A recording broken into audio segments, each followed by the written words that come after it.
L'abécédaire de la campagne. Stéphane Robert reçoit donc Bruno Le Maire. Oui, Bruno Le Maire, pour notre abécédaire de campagne, la lettre C pour crédibilité, puisqu'il semble, au fil des différentes enquêtes d'opinion, vous vous situez toujours dans ce ventre mou de 10, 12, 13%, assez loin derrière les deux personnages qui figurent comme favoris, Alain Juppé et Nicolas Sarkozy.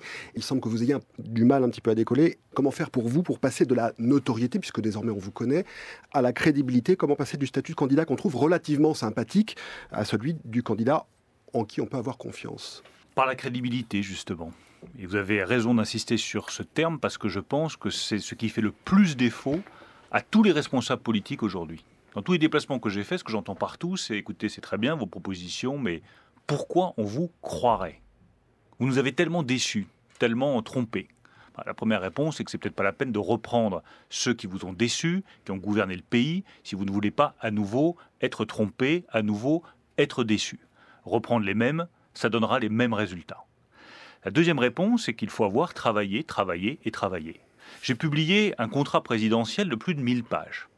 Évidemment, tout le monde m'est tombé dessus en disant c'est grotesque, c'est ridicule, c'est trop précis. Mais non, c'est ce qui fait la crédibilité de mes propositions. Je suis allé dans le moindre détail de mes propositions. Quand je propose, par exemple, un contrat pour l'ensemble des personnes qui rentrent dans une entreprise avec des droits progressifs, pour remplacer tous les contrats à durée déterminée qui existent aujourd'hui. Contrat d'une durée maximale de 3 ans, avec des droits progressifs liés à la prime de précarité qui augmentera, qui vous mènera au CDI. Immédiatement, les gens m'ont dit, mais attention, votre CDD d'une durée de 3 ans, ça ne règle pas nos problèmes d'accès au logement. Comment est-ce que vous allez faire?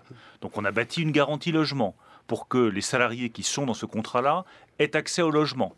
Ensuite, il y a des problèmes de caution. On a prévu des réponses aux problèmes de caution. Maire, ça fait 1000 pages, mais est-ce qu'on a une idée force dans votre programme qui semble manquer malgré tout pour précisément franchir le cap? Vous voyez, c'est ça qui est cap. Intéressant.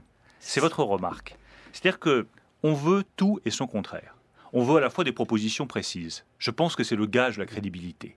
Et les 1000 pages que je mets sur la table sont un gage de crédibilité. Et quand je vois que l'Institut Montaigne dit le programme le mieux chiffré, le plus précis, celui dont 95% des propositions sont financées, c'est celui de Bruno Le Maire.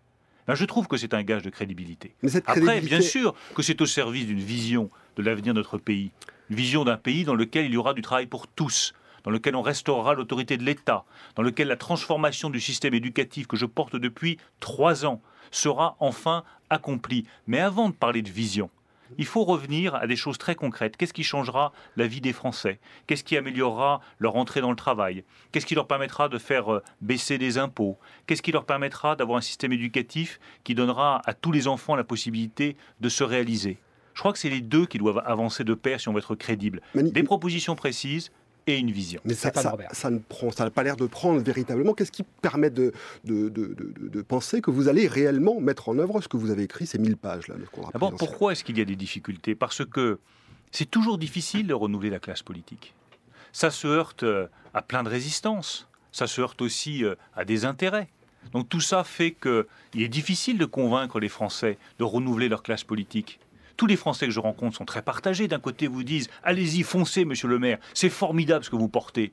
Puis de l'autre, ils disent « Attention, prudence, peut-être qu'il vaut mieux reprendre les mêmes parce que peut-être que ce ne sera pas formidable, mais au moins on sait ce que l'on a ». Chaque Français est divisé et le sera jusqu'au dernier jour de l'élection entre essayer quelque chose de nouveau et reprendre ce qu'on connaît déjà. Et moi, le message politique que je passe à chacun, c'est que la vraie sagesse pour la France, c'est justement de faire preuve d'audace. Mais là, vous parlez comme un candidat à la présidence de la République, pas tellement à la primaire. Dans cette bataille à droite, on a du mal parfois à vous situer. Parce que je ne veux pas dissocier les deux.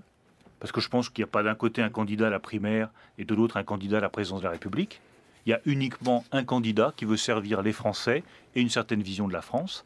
Être candidat à la primaire avec un projet et puis en changer pour la présidentielle, je ne trouve pas ça très honnête vis-à-vis des Français. Est-ce qu'il n'y a pas une spécificité en France à élire en tant que président de la République quelqu'un qui a déjà fait ses preuves, donc qui a déjà exercé des responsabilités et qui a un certain âge finalement? Et quelle preuve? Quelle preuve? Enfin, regardez la situation de notre pays aujourd'hui. 6 millions de chômeurs, des déficits, de la dette, des impôts qui ne cessent d'augmenter. Donc ceux qui se présentent, qui ont déjà été président de la République ou Premier ministre, et qui vous disent le projet de 2007 n'était pas suffisamment abouti, il fallait aller plus loin, alors qu'ils n'ont même pas mis en œuvre ce projet, qu'ils n'ont même pas été capables d'aller au bout du projet qu'ils avaient présenté et défendu en 2007. Quelle crédibilité est-ce qu'ils ont? Alors me dis-je ont plus d'expérience que moi, oui, mais ils portent aussi un bilan. Et le bilan, c'est vrai pour Juppé aussi. Le bilan aujourd'hui n'est pas bon. Moi, je constate simplement que depuis 25 ou 30 ans, notre pays n'avance pas suffisamment, n'a pas suffisamment d'allant, n'est pas rentré de plein pied dans le XXIe siècle, n'a pas eu la possibilité de se transformer suffisamment pour faire réussir tous les talents que je vois en nombre dans notre pays.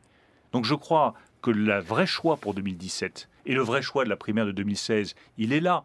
Est-ce qu'on donne 5 années supplémentaires au vieux système en ne le transformant pas?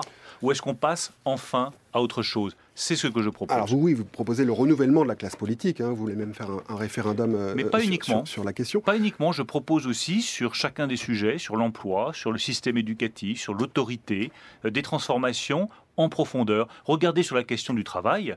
Toutes les propositions que je fais, que ce soit ce contrat de travail dont je viens de parler, les emplois rebonds pour permettre à ceux qui sont les plus éloignés du travail de reprendre pied dans l'entreprise, la privatisation de Pôle emploi, l'argent de la formation professionnelle que je veux retirer aux syndicats pour le donner directement à chaque salarié, notamment ceux qui ont le moins de qualifications, parce que c'est eux qui ont le plus besoin de formation. Qui d'autre fait ces propositions? Quand je propose de supprimer tous les emplois aidés pour récupérer l'argent des emplois aidés pour de la formation ou pour de l'apprentissage, qui d'autre fait ces propositions? Est-ce que le renouvellement de la classe politique que vous entendez mettre en œuvre, c'est suffisant pour réduire le problème de crédibilité de la classe politique dans son ensemble? Est-ce que c'est de nature à... Est-ce que ça suffit finalement? Non, bien sûr que ça ne suffit pas. Mais c'est une condition sine qua non. On ne peut pas demander aux Français de changer si on ne commence pas par changer la classe politique elle-même.